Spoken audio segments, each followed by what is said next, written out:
마지막으로 변호사가 질문할 차례가 되었다.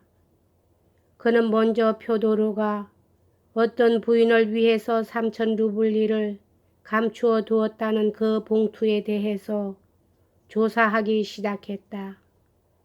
정의는 자기 눈으로 직접 그 봉투를 보았습니까? 당신은 그토록 오랫동안 주인 곁에 붙어 있지 않았던가요? 하고 그는 물었다.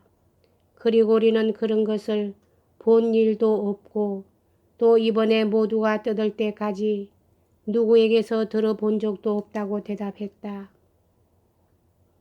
빼쭈고비치는 이 봉투에 관해서 물어볼 수 있는 모든 사람에게 물어보았다. 그 집요함은 검사가 재산 분배에 관해서 물어볼 때와 같았다.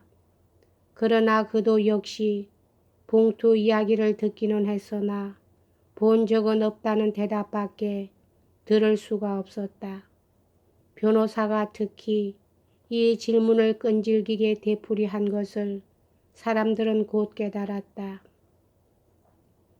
그런데 미안하지만 한 가지 더 물어봅시다. 빼쭈고비치가 벼랑간 말했다. 예심의 진술을 보면 당신은 그날 밤 자기 전에 허리의 아픈 병을 고치려고 발잠, 즉 탕약을 먹었다는데 그 약은 무엇을 조합한 것이지요? 그리고리는 둔한 눈초리로 변호사를 바라보고 있더니 잠시 침묵 후 이렇게 대답했다. 셀비어를 넣었었죠. 셀비어뿐이었나요? 다른 것은 생각 안 납니까? 질경이도 있었습니다. 후추도 들어있었지요. 하고 빼쭈고비치는 약간 호기심을 일으켜 보였다. 후추도 들어있었었죠. 뭐 그러한 거겠지요. 그래 그것이 모두 보드카에 담겨 있었던가요? 알코올입니다. 방청석에서 킥킥거리는 소리가 조그맣게 들렸다. 그것 보시오. 보드카가 아니라 알코올을 다 사용했군요. 당신은 그것을 등에 바른 다음 당신 부인밖에 모르는 어떤 연금 있는 주문을 외면서 나머지를 마셔버렸다. 이 말이지요. 그렇습죠. 대강 어느 정도 마셨습니까? 대강 말해서 한 잔입니까? 두 잔입니까? 컵에 하나쯤 되었을 겁니다. 컵에 하나라고요. 그럼 조그만 컵이라면 한 잔 반쯤 되었을지도 모르겠네요. 그리고리는 대답을 하지 않았다. 그는 뭔가 눈치를 챈 모양이었다. 조그마한 컵에 한 잔 반이나 되는 알코올이라면 괜찮은데요. 정의는 어떻게 생각합니까? 정원에서 들어가는 도 정도가 아니라 천국의 문이 열려있는 것조차 보이지 않겠습니까? 그리고리는 역시 잠자코 있었다. 법정에는 다시 킥킥거리는 웃음소리가 일었다. 재판장이 약간 몸을 움직였다. 어떨까요? 하고 빼쭈고비치는 다시 깊이 물고 늘어졌다. 당신은 정원에서 들어가는 문이 열려있는 것을 보았을 때 자기가 잠자고 있었는지 깨어 있었는지 똑똑히 기억하고 있지 않지요. 똑똑히 서 있었는데죠. 서 있었다는 것만으로는 잠자고 있지 않았다는 증거가 되지 않지요. 방청석에서는 다시 억누른 웃음소리가 일어났다. 그때 만일 누가 당신에게 무엇을 물었다고 한다면 가령 금년은 몇 년이냐고 물었다면 당신은 대답할 수 있었을까요? 그건 잘 모릅니다. 그럼 올해는 기월 몇 년입니까? 그리스도 탄생 후 몇 년이지요? 알고 있습니까? 그리고리는 자기를 괴롭히는 상대방을 가만히 쳐다보면서 어떨떨한 표정으로 서 있었다. 사실 올해가 몇 년인지 모르는 모양이었다. 그것은 좀 기묘하게 느껴졌다. 그렇다면 당신 손의 손가락은 몇 개인가 알고 있겠지요. 어차피 저는 남의 고용살이 하는 몸이니까요. 그리고리는 갑자기 커다란 소리로 한마디 한마디 또렷하게 자르면서 말했다. 만약에 나리께서 저를 놀리신다면 저는 가만히 참고 있을 수밖에 도리가 없습니다. 빼쭈고비치는 약간 주춤해진 모양이었다. 그때 재판장이 참견하여 더 좀 이 자리에 적합한 질문을 하라고 주의시켰다. 빼쭈고비치는 이 말을 듣더니 위험을 잃지 않도록 머리를 숙이고 자기 질문은 끝났다고 말했다. 물론 방청객과 배심원들 사이에는 약 기운으로 천국의 문을 보았을지도 모를 우려가 있는 데다가 올해가 그리스도 탄생 몇 년인가조차 모르는 인간의 진술에 대해서 일말의 의심이 남았었다. 요컨대 변호사는 아무튼 자기의 목적을 달성한 셈이다. 그런데 그리고리가 물러나기 전에 또 한 가지 사파가 생겼다. 재판장이 피고를 향해서 이상의 진술에 대하여 할 말은 없느냐고 물었다. 도에 관한 것 이외는 모두 저 사람의 말이 맞습니다. 하고 미자는 커다란 소리로 말했다. 내 일을 잡아준 데 대해서 고맙게 생각합니다. 때린 것을 용서해 준 데 대해서도 감사합니다.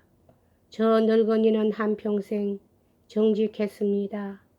아버지에게는 삽살개 700마리만큼이나 충성을 다했지요. 피고는 말을 삼가시오. 재판장이 엄숙하게 주의시켰다. 저는 삽살개가 아닙니다요. 하고 그리고리도 툴툴거렸다. 그럼 내가 삽살개입니다. 바로 납니다. 미자가 소리쳤다. 만일 그게 실례였다면 삽살개의 이름은 내가 차지하겠습니다. 그리고 저 사람에게는 사과해 둡니다. 내가 짐승이었기 때문에 저 사람에게도 냉혹한 짓을 했습니다. 이솝에게도 잔인한 짓을 했습니다. 이솝이라니 재판장은 다시 엄숙하게 물었다. 그 어릿 광대 말입니다. 우리 부친 표도로 파블로비치 말입니다. 재판장은 이번에도 타이르듯이 엄한 의조로 말투에 조심해야 한다고 미자에게 다짐했다. 그런 말을 하면 스스로 재판관의 기분을 상하게 만들 것이요. 변호사는 증인 라키진을 신문할 때도 마찬가지 수완을 보였다.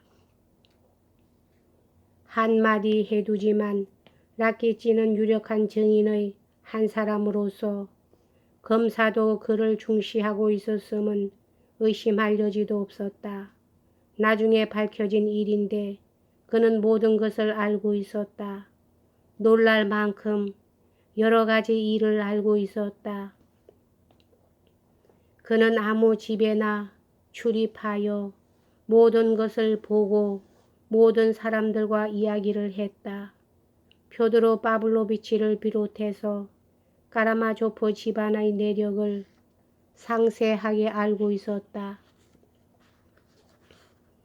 하기야 3,000 루블리를 넣은 봉투에 관해서는 미자에게 들어서 알고 있을 뿐이었으나 그 대신 서울 집이란 술집에서 있었던 미자의 엉뚱한 행동, 즉 그를 불리한 입장에 밀어넣는 은행을 상세하게 진술한 뒤 태역 대위 스네기로프의 파뿌리 사건까지 이야기했다. 그러나 재산 배당에 대해서는 표도로가 미자에게 얼마 빚을 지고 있었느냐 없었느냐 하는 특별한 점에 대해서는 라키진도 역시 무엇 하나 진술하지 못하고 그저 경멸하는 듯한 의조로 그 족속들의 좋고 나쁨을 대체 누가 결정할 수 있겠습니까? 그런 가라마조프르의 기질 속에서는 아무도 자기 위치를 깨닫거나 결정하지 못합니다.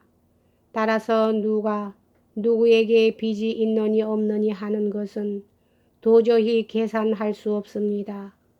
하고 개론 비슷한 소리로 얼버무리는데 그쳤다. 그는 또한 이 비극의 전체를 농노 제도와 적절한 제도의 결핍에 시달리며 무질서 속에 빠져있는 러시아의 온갖 구섭의 소산이라고 논했다. 요컨대 그는 여기서 자기의 주장을 한바탕 피력하는 기회를 가진 셈이다. 이때 처음으로 라키친 씨는 자기를 세상에 소개하여 많은 사람들에게 인정을 받게 된 것이다. 검사는 증인 라키친이 이 범죄에 관한 논문 한 편을 잡지에 발표하려 하고 있음을 알고 있었으므로 논고 때 나중에 알게 되듯이 이 논문 중의 한 귀절을 인용하기까지 했다.